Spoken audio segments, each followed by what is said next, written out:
One thing I do want to hit on, though, is Joe Biden. And this guy is just absolute. I mean, it's comedic. Malarkey. Malarkey. No more malarkey. That's his new phrase. And then he bites at his wife's finger. I mean, like he's a gerbil. I'm trying to find that video. Oh, you can't find it? I've not yet. Oh, you search Joe Biden bites Malarkey. wife's Okay. finger. No, bites wife's finger, something like that. But okay, now you've got us potted up, right? And by potted up, I mean you've got the volume turned up. Okay, we don't mean any of that other stuff. No. All right, so we've got this potted up for Joe Biden. Now, this is the same thing in Delaware that he was speaking at when he told the corn pop story. You remember the corn pop story about the guy, who was African-American at the pool? And Biden said, you can't go in the pool because you got pomade in your hair, and didn't let him in the pool. And Corn Pop took heavy offense at that, and then came out with rusty straight razors as Biden was exiting his work. There's a picture of Joe Biden at his wife's finger. Oh, my God. I mean, he's like a ferret. All right. So this at the same event where Biden told the now famous corn pop story, which if you haven't heard that one, you got to go out and listen to that one. Listen to this other story that he told. And I mean, is this creepy or what? This is real. This is not cut together. This is absolutely 100% real. It's a story about children rubbing his legs and then getting in his lap. And you got to listen to this. I mean, this guy is completely off his rocker. Let's see if we can get it to run here. There we go. I saw that made me aware when I was in law school. Proudly for Holloway. Proudly for your dad. First African-American state senator in the state of Delaware. Everything about. And by the way, I sit on the stand and it get hot. I got hairy legs that turn blonde in the sun. And the kids used to come up and reach in the pool and rub my leg down so it was straight, and then watch the hair come back up again. They'd look at it. So I learned about roaches. I learned about kids jumping on my lap. And I've loved kids jumping on my lap. And I tell you what, the men, they're now all men, the guys I work with down here, and they're all guys at the time. They're all good men. Most of them made an awful lot of themselves. And Earl Larkin had a rough time. And some of you knew Earl. I came back as a public defender. Now, do you really think this guy could ever seriously be president? He can't even keep a train of thought.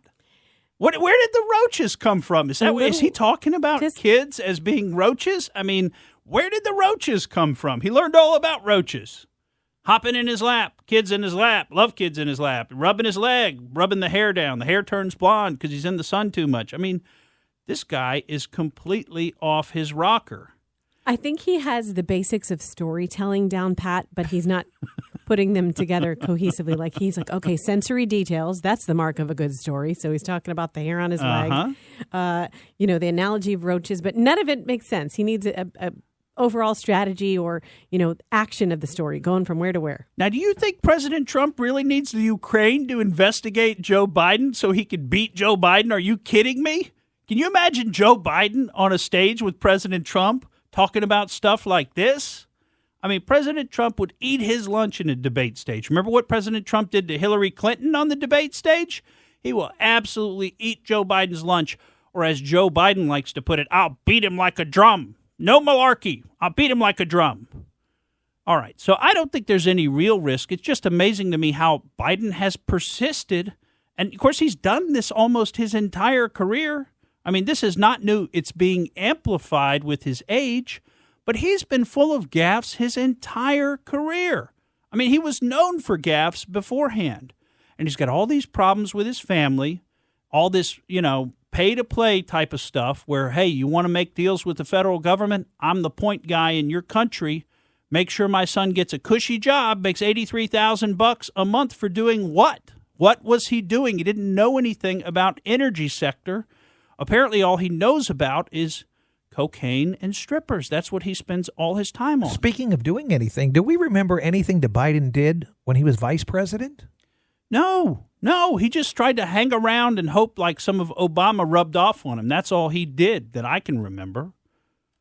So anyway, you've got, and you think about it, I mean, is the rule now that the Democrats seem to want to put forward is that there's no basis for ever having a political rival investigated for anything they ever did? Is that the rule now? I mean, so all you got to do to protect yourself from criminal investigation is to run against the other person? I mean, is that true?